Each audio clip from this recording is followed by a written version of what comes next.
Mister Giri, അകത്തേക്ക് വരൂ.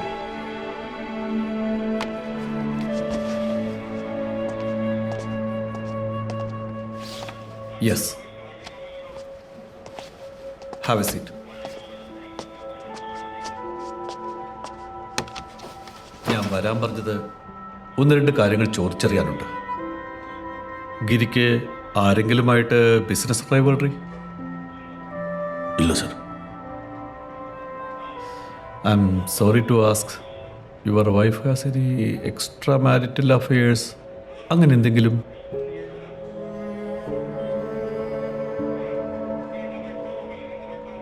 മറ്റൊന്നും കൊണ്ടല്ല, ഇത്തരം കേസുകളിൽ അത്തരം പോസിബിലിറ്റിക്ക് ചാൻസസ് കൂടുതലാണ്. ഗിരിയുടെ സ്റ്റേറ്റ്മെന്റ് ഞാൻ കണ്ടു. അതിൽ കൂടുതലായിട്ട് എന്തെങ്കിലും പറയാനുണ്ടോ? No sir. അനിത ഓർഫൻ ആയിരുന്നു അല്ലേ?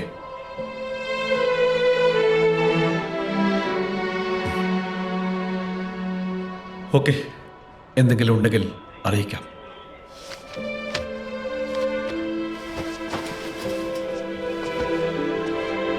ഗിരി,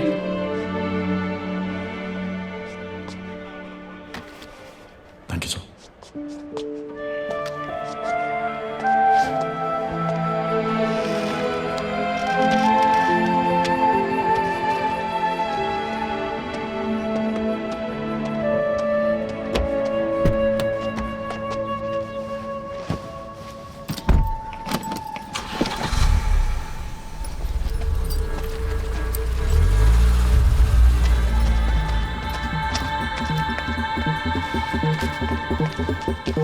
ജെനി ഇപ്പൊ പോയേ?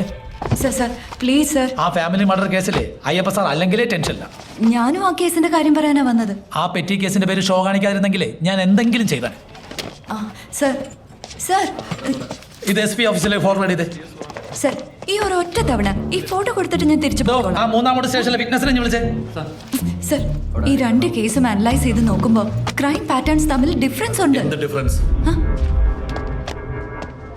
സർ സർ ഇത് സി സർ, ഇത് ഫസ്റ്റ് മർഡർ സ്പോട്ടിൽ നിന്ന് എടുത്ത ഫോട്ടോസ് ആണ്.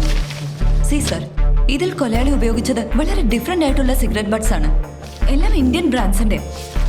ഇത് നോക്കൂ സർ, ഈ മർഡറിലും സെയിം പാറ്റേൺ ആണ്. പക്ഷേ ഇത് ഈ ലാസ്റ്റ് മർഡറിൽ ഇതിലെ എല്ലാ സിഗരറ്റ് ബഡ്സും ഒരേ കമ്പനിയുടെ. ഒന്നും ഇന്ത്യൻ അല്ല, ഫോറിൻ ബ്രാൻഡ്സ്. ഓക്കെ, ഞങ്ങൾ അന്വേഷിക്കാം. ദാ. സർ, എനിക്കൊരാളെ സംശയമുണ്ട്. ആരെ? ആ മരിച്ച സ്ത്രീയുടെ ഭർത്താവിന്. അയാളും സെയിം ബ്രാൻഡ് സിഗരറ്റാണ് യൂസ് ചെയ്യുന്നത്. സാർ ഒരു സിഗരറ്റ് ഒക്കെ വെച്ച്. അത് മാത്രമല്ല സർ, അയാളുടെ ആ കാർ ഞാൻ മുമ്പ് കണ്ടിട്ടുണ്ട്, മോർച്ചറിയുടെ മുമ്പിൽ വെച്ച്. Yes sir, I am sure. കൃത്യമായി പറഞ്ഞാൽ കഴിഞ്ഞ വെള്ളിയാഴ്ച ക്രൈം നടന്ന അതേ ദിവസം.